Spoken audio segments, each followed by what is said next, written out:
이유 때문입니다. 그런 점에서 우리는 아직 그런 바둑을 경험해보지 못했기 때문에 아까와 같은 질문이 나올 수가 있었죠. 예. 목사님, 그 신학과 철학에 대해서 어떠한 차이점이 있는지 이렇게 계속 이야기되는 어떤 그 과정이라고 생각하는데요. 그러면서 이제 학에 대해서 말씀하셨는데 그런 과정에서 이제 철학에 대해서 이렇게 말씀하셨는데 이 철학이라는 것이 무엇인지 그 개념이 정확하게 정리가 안 되네요. 지금 신학이라는 걸 이제 알아가는 과정인데 그럼 철학이라는 건 뭔지에 대해서도 개념적으로 예. 그래서 지금부터 다룰 제2부는 개념이라는 몸이요. 이 개념을 통해서 사이언스라고 하는 학이라고 하는 것을 만들어 나갈 때 철학도 학이잖아요. 물론 그 필로소피라고 하는 그 단어지만 이 필로소피 혹은 이것이 제시하는 이 학의 개념, 학의 성립 개념부터 다뤄야겠죠. 학이 뭐냐보다도 이 서양에서 이 학이 어떤 과정을 거쳐서 만들어졌는가라고 하는 인식론적인 입장에서의 그 학의 이해를 이 절부터 이제 다룰 겁니다. 기다려 주십시오. 자, 그러면 그 질문이 나왔으니까 그냥 바로 강의 들어갈게요. 예. 그 편람 이렇게 매뉴얼이 필요하다라고 하는 관념은 두 가지 전제를 가지고 있는 겁니다. 인간의 지식을 구성하는 모든 부분들은 서로 밀접하게 얽히고 설키고 연결되어 있다. 따로 떨어져 있는 것은 없다 이거예요. 서로 상호 연결되어 있고, 그리고 인간의 지성은 이 관계를 통찰하고 또 해설해야만 할 뿐만 아니라 그런 일을 할 수 있다라고 하는 걸 전제하는 겁니다. 그래야 그 중에 기본적인 것만을 추출을 해서 이런 편람을 만들겠다라고 하는 생각이 가능하고 그것이 실현되니까. 자, 그렇다면 이제 안다라고 하는 것을 우리 한번 생각해 봅시다. 우리 맨 밑으로 그냥 내려가 봅시다. knowing, 혹은 안다라는 말의 어원적인 이해를 봅시다. 히브리어에서는 바다, 그 다음에 야다라는 말이 있는데 이 말은 공통적으로 안다라는 뜻을 가리킵니다. 우리가 그런 식으로 보통 번역을 많이 하는데, 그러나 이 말에 바다하고 야다라는 말은 see 동사, 영어의 see 동사, 본다라고 하는 말과 연결이 되고 있습니다. 그러니까 이게 이렇게 보면 됩니다. 어원적으로 보면 히브리어의 이 단어는 본다라는 단어인데, 이것이 실제로 우리 한글 성경에까지, 영어 성경과 한글 성경을 보면 안다라는 번역으로, 본다가 아니라 안다라는 말로 번역할 수 있고 그렇게 되었다라는 얘기입니다. 그러니까 그 사정을 한 번 더 확인해 봅시다. 19쪽에 봅시다. 그 사무엘상 10장 11절과 욥기 28장 13절에 보면 이 바다와 야다에 해당하는 말이 사용이 됩니다. 그런데 헬라어로 70인경에서 옮길 때에는 본다라는 단어인 히데인이라고 하는 단어로 번역을 해버렸습니다.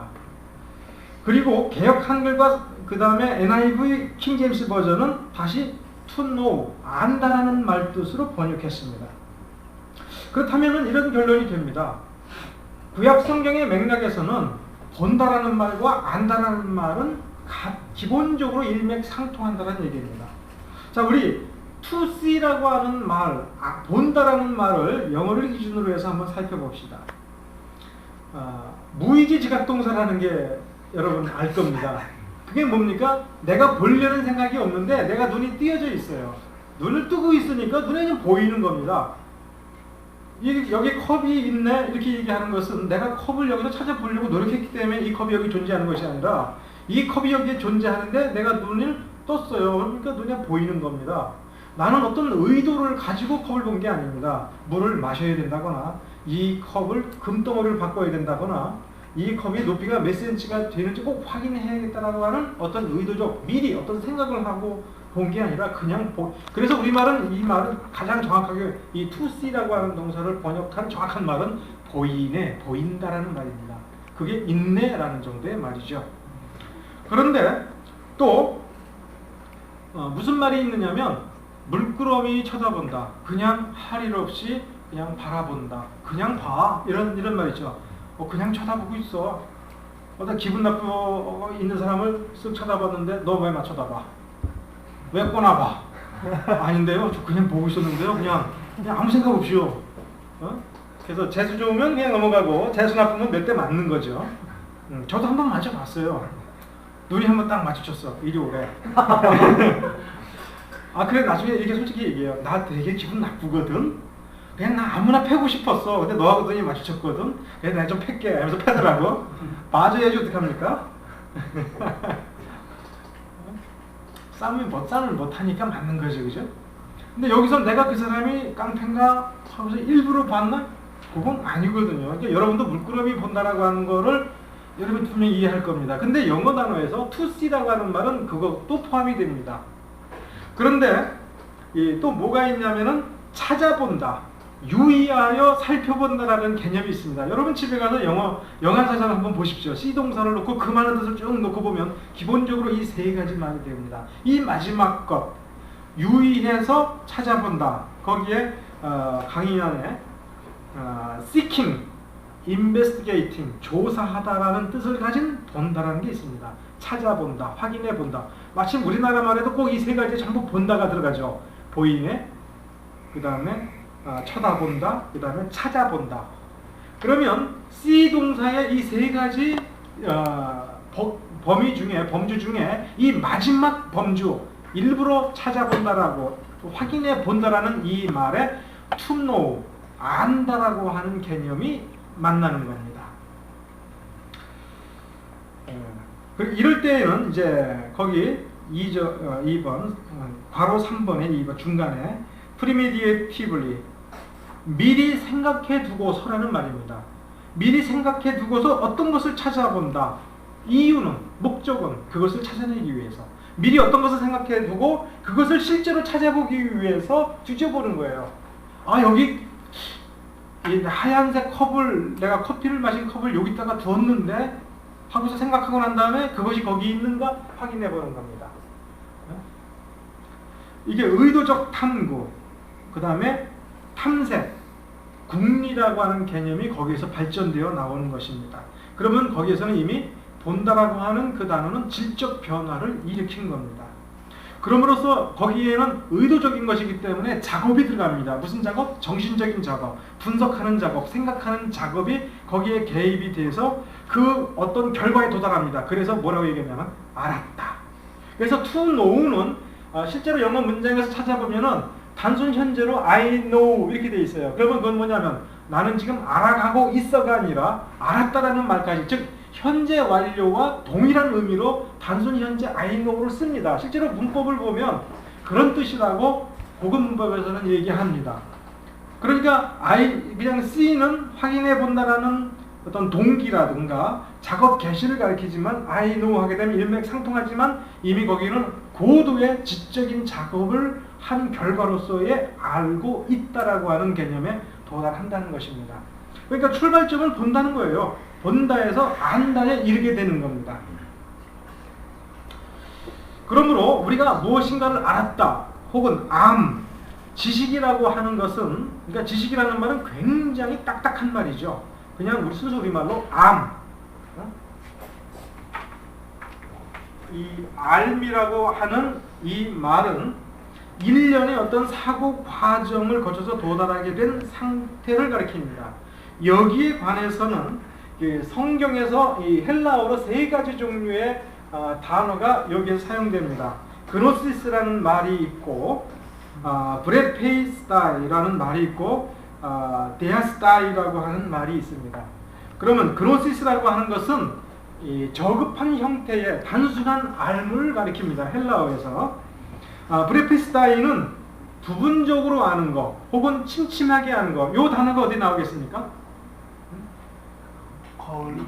그렇죠. 고린도전서 13장에 나오죠.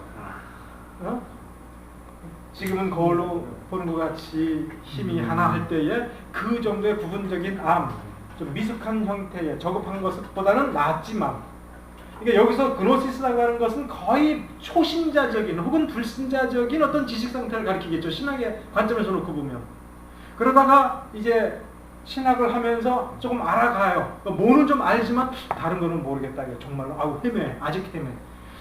그 속죄로는 조금 알겠는데 이 정도는 아직 감을 못 잡겠어. 이게 부분적인 알미고 이것에 해당하는 단어가 브레페스타이라고 하는 헬라어라 이겁니다. 그러다가 이제 데아스타이, 이게 철자가 뒤에 엉켜 있네요. 델타가 빠졌네요, 그죠? 데아스타이에서 델타가 빠졌어요. 그 다음에 또 한 가지 어구가 있다면 고린도전서 13장 12절에 나온 용어로 한다 보면은 프로소폰 뭐냐면 프로소폰이 얼굴이에요. 얼굴과 얼굴을 대하여 본다. 그러니까 그건 가장 확실하게 아는 거죠. 그러니까 이 사람의 얼굴을 직접 얼굴을 대해서 본다면 가장 정확하게 아는 최고의 알의 형태가 되겠죠.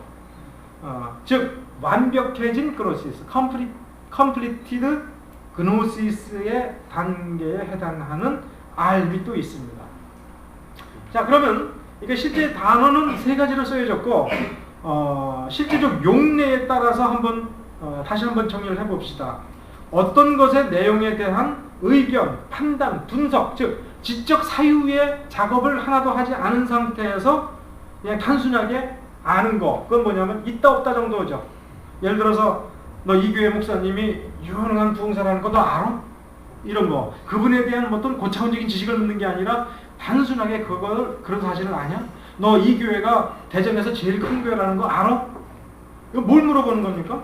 뭐 복잡하게 생각할 게 하나도 없어요. 어려운 지식을 요구하는 게 아닙니다. 단순한 것이죠.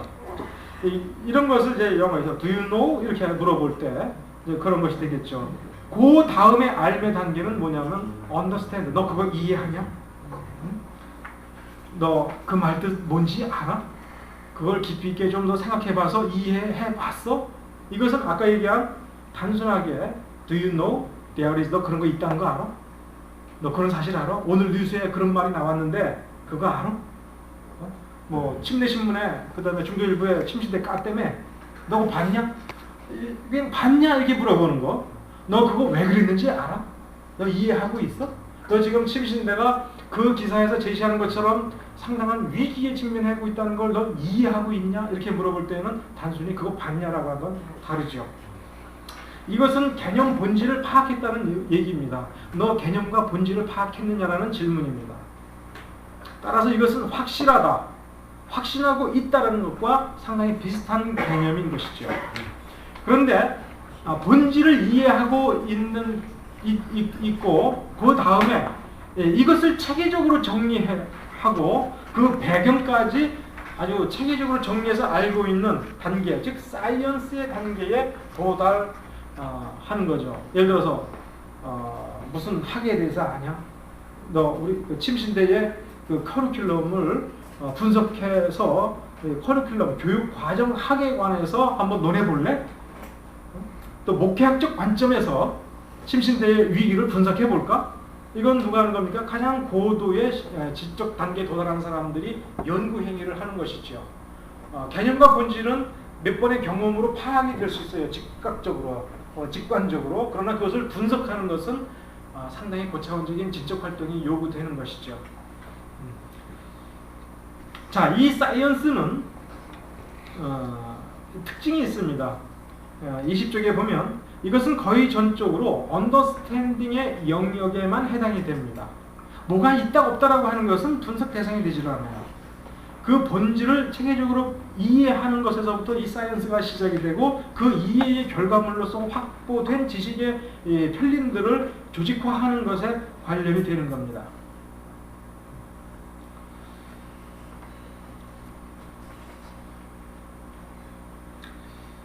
자, 이런 예를 한번 들어봅시다. 있다 없다를 확인하기 위해서는 뭐가 필요하냐면 그게 있냐 이렇게 물어보면 뭐가 필요한 겁니까? 눈만 있으면 됩니다. 눈으로 보고 확인만 하면 되는 겁니다. 그런데 예를 들어서 하얀 컵이라고 하는 것을 이해하기 위해서는 이게 여기에 있네라고 하는 것으로는 되는 게 아니라 그 하얀 컵을 경험하거나 그 본질에 관한 어떤 데이터가 이미 내 머릿속에 있어야 되는 겁니다. 예를 들어서 날 때부터 장님인 사람에게 빛에 관해서 아무리 설명해줘도 그가 그런 게 있구나라고 하는 건 인정할 수 있지만 과연 빛의 개념이 있느냐 이거예요. 빛의 개념은 없죠. 예를 들어서 이 귀머거리가 있습니다. 날 때부터 그 사람에게 어떤 방법으로 어떤 방법을 통해서든 피부의 감촉을 통해서든 어떤 노래를 하나 가르쳐 줬어요. 그 사람 보고 노래해보라고 그러면은 그 음정 박자가 맞겠습니까? 음정 박자라고 하는 것은 그 음감이라고 하는 것이 훈련에 의해서 뇌리 속에 개념이 잡히고 새겨져 있다는 걸 얘기합니다. 그래서 가창력이라고 하는 것은 뇌리에 새겨진 이 음감을 자신의 발성기관을 통해서 소리를 그대로 표현을 하는 것이죠. 만일에 이 음감이 잡혀 있지 않으면 말 그대로 음치잖아요. 소리를 듣고도 음감의 개념이 잡혀져 있지 않으면 음치가 되는데 평생에 이 음을 들어본 적이 없는 사람은 이게 음감의 개념을 논할 거리가 없죠.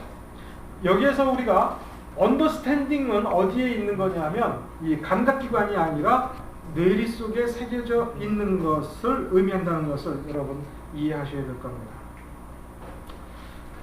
그 다음에 우리가 그러므로 사이언스라고 하는 이 말은 보고 안다라고 하는 것 자체를 가리키지 않고 보고 안다라고 하는 그 속에 있는 그 본질적 지식에 관련된 것입니다. 그러므로 진리라고 하는 말은 보이거나 알려진 그것이 아니라 언급된 것이 실제와 일치하느냐의 문제입니다. 이해가 됐어요? 예를 들어서 누군가가 그러니까 하나님을 봤다 이게 문제가 아니라 누군가가 하나님에 관하여 얘기를 했는데 그 진술, 이 언급된 것이 진짜 하나님과 일치했느냐, 일치하면 그것을 참 혹은 진리라고 얘기하고 일치하지 않으면 거짓이라고 얘기하는 겁니다. 그럼 너 하나님 봤냐? 못 봤는데요? 그러면 신학은 진리가 아니네. 이렇게 말을 할 수 없다 이거예요. 자, 그러면 또 이런 얘기가 될 수 있어요.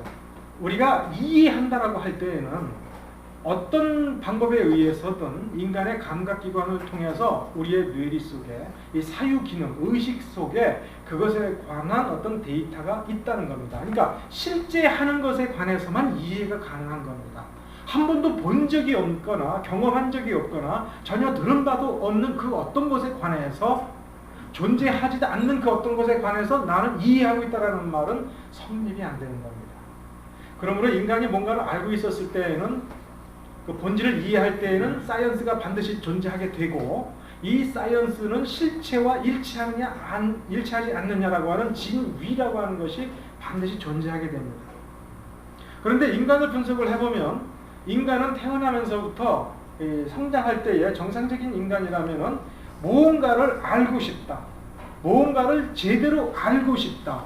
정확하게 알고 싶다. 깊이 있게 알고 싶다. 더 많이 알고 싶다라고 하는 기본적인 욕구를 가지고 있습니다. 그러므로 이 사이언스라고 하는 것은 단순히 무엇을 봤다? 그러면 이게 뭐냐라는 질문 그 다음에 그러니까 이게 뭐라는 거야? 라고 하는 개념 형성을 통해서 사이언스를 구축을 해나가는 것은 인간의 본성적인 자연스러운 행동이고 그러므로 인류가 존재하면서부터 인간이 보고 겪은 것은 하나의 사이언스로 정리가 되게 되어 있는 것이죠. 자, 그러면 이런 얘기도 되는 겁니다.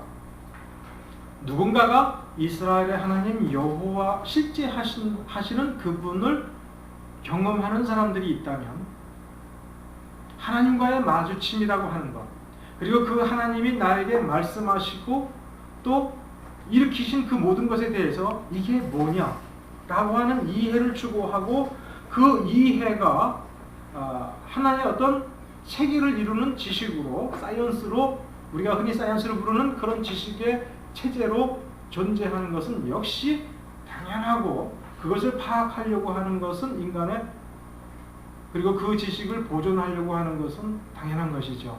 그러니까 신학이라고 하는 것은 대학이라고 하는 곳에서 신학교를 세우고 과목을 가르쳤기 때문에 존재하는 것이 아니라 하나님의 백성들 사이에 하나님에 관하여 알고 있는, 그리고 하나님 그 자체와 일치되는, 그것이 일치한다, 일치하지 않는다라고 하는 것은 하나님이 계시해 주시고, 혹은 선지자를 세우고, 혹은 말씀의 선생을 세워주고, 또 역사적 경험을 통해서 일치한다, 일치하지 않는다는 것이 확인이 되는 거죠. 그 지식의 어떤 공동체라고 하는 것이 당연히 존재한다는 것입니다. 그러므로 아담이 존재하는 그 순간부터 이 지상에 신학은 존재해 왔습니다. 그것이 처음에는 아주 작은 편람이었다가 점점점 발전해가지고 엄청나게 방대해진 것이죠. 자, 그렇다면은 무엇인가를 알고 그것을 체계화한다는 데에는 첫째, 주체가 알고 싶어하고 지식을 획득해야겠다라고 하는 행위자로서 존재하고, 주체가 존재하고 그가 자기의식적으로, 자의식적으로 그런 행위를 한다는 것을 또한 전제를 합니다. 그리고 이것은 반대로 무지하다는 것, 알지 못한다는 것, 제대로 이해하지 못한다는 것, 그리고 여전까지 아직까지도 그 정도 수준으로만 알고 있다라고 하는 것을 부끄럽게 여기고 거짓에 빠지지 않으려고 하는, 그리고 거기에 대한 어떤 대책을 강구하려고 하는 어떤 본성적인, 자연적인 몸부림이 존재한다고 하는 것을 또한 의미합니다. 따라서 이 사이언스, 과학, 학, 신학, 철학일 때의 학 속에는 바로 지금 얘기한 이런 자연적이고 본성적인 목마름, 특히 안다, 알미라고 하는 것을 추구하는 그 근본적인 관념이 유지되고 있다는 것을 뜻합니다. 자, 그렇다면 알아가는 주체자, 알을 추구하는 자가 존재하고 이 지식의 대상으로서의 연구 대상, 지식의 대상인 그 무엇이 존재하는 것이죠.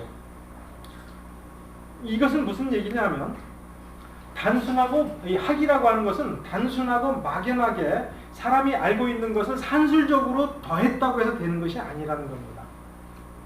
산술적으로 이 교회를 구성하고 기독교를 구성하고 있는 사람들이 알고 있는 걸 다 끄집어 놓으면 그것이 곧 신학이 되느냐 하면 절대로 그렇지 않다는 얘기입니다. 그리고 그것은 개인이 이 신학이라고 하는 것을 개인적인 업적으로 이건 나의 신학이다라고 말할 수 있는 것은 존재하지 않는다는 겁니다.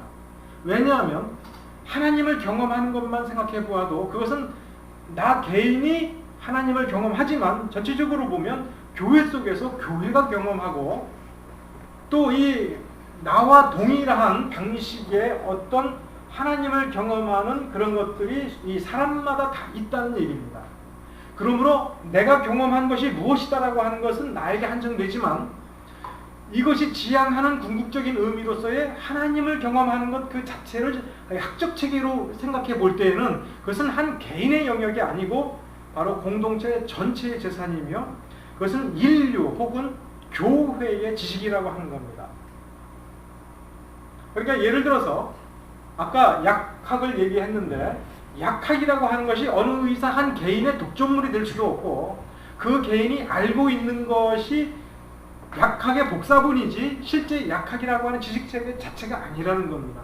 그 전체 약학의 지식체계 중에 그는 필요해서 어느 부분만큼을 배워오고 어떤 부분은 강의할 때 졸고 어느 부분은 그냥 컨닝해서 시험만 보고 넘어가고 그러니까 결국은 이 학교에서는 뭐 하는 거냐면 그 전체의 약학의 전체 지식체계를 필요에 따라서 일정 부분씩 계속 복사해 나가는 겁니다. 1학년은 1학년만큼 복사하고 2학년은 2학년짜리 교과목을 복사해 나가는 겁니다. 그러면 4학년을 다 마치면은 기본적으로 필요한 것을 4년치를 복사해 나간 거죠. 그럼 그 이후에 약학에 대해서는 이제 발을 끊는 사람도 있지만 약학을 연구해 가는 사람은 그걸 바탕으로 해서 실제로 이제 사실 진짜 약학을 연구해 들어가고 어떤 연구 성과로서의 인류의 공헌에서 어떤 약학적인 지식을 하나를 개발할 수가 있겠죠. 발견할 수가 있겠죠. 그래서 약학이라고 하는 것에 기여를 하는 것이지. 그래서 이 기여된 이 지식은 또 거기에 플러스 1 해서 더해지는 것이 아니라 이 기존에 있는 지식과 유기적으로 연결해서 지식을 재편을 하게 되는 거죠. 그러므로 신학이라고 하는 것을 우리가 염두에 둘 때 절대로 개인의 차원의 것이 아니고 개인의 소유가 아니라는 거예요. 그것이 교회가 인류와 함께 한 것이라면 그것은 신학은 인류 공통의 재산이며 인류 공통의 업적이며 인류에게 주어진 하나님의 선물이라 하는 것입니다. 그러니까 아무리 똑똑한 천재라 할지라도 최고의 신학자라 할지라도 그는 최고의 기여를 한 사람이고 과거 신학을 많이 이해한 사람에 불과한 것이지 신학을 독점하거나 내가 알고 있는 것이 곧 신학 전체와 이퀄이 되는 거야 이렇게 말할 수 있는 사람이 없다 하는 것입니다. 그러므로 약을 직업으로 택한 사람뿐만 아니라 인류에게 약을 통해서 질병을 고치고 인류를 행복에 이끌어주기 위한 자산으로서의 역할이 있듯이 건축도 마찬가지죠. 건축학이라고 하는 지식을 가지고 건축업자들은 돈을 벌지만 건축의 지식체계, 건축학이라고 하는 것은 인류가 이 건축을 통해서 의식주 중에 가장 중요한 한 부분을 해결하는 지식의 총체고 그것은 누구에게 독점될 수가 없는 것이라고 하는 걸 이해할 수가 있겠죠. 그러므로 신학이라고 하는 것도 신학을 기여하는 데에는 하나님의 택하신 어떤 말씀의 선생이 유용하게 역할을 했지만 결국 그가 기여한 전체 신학 체계라고 하는 것은 인류에게 주신 하나님의 말씀이며 축복이고 그런 기여를 해야 하는 것이죠.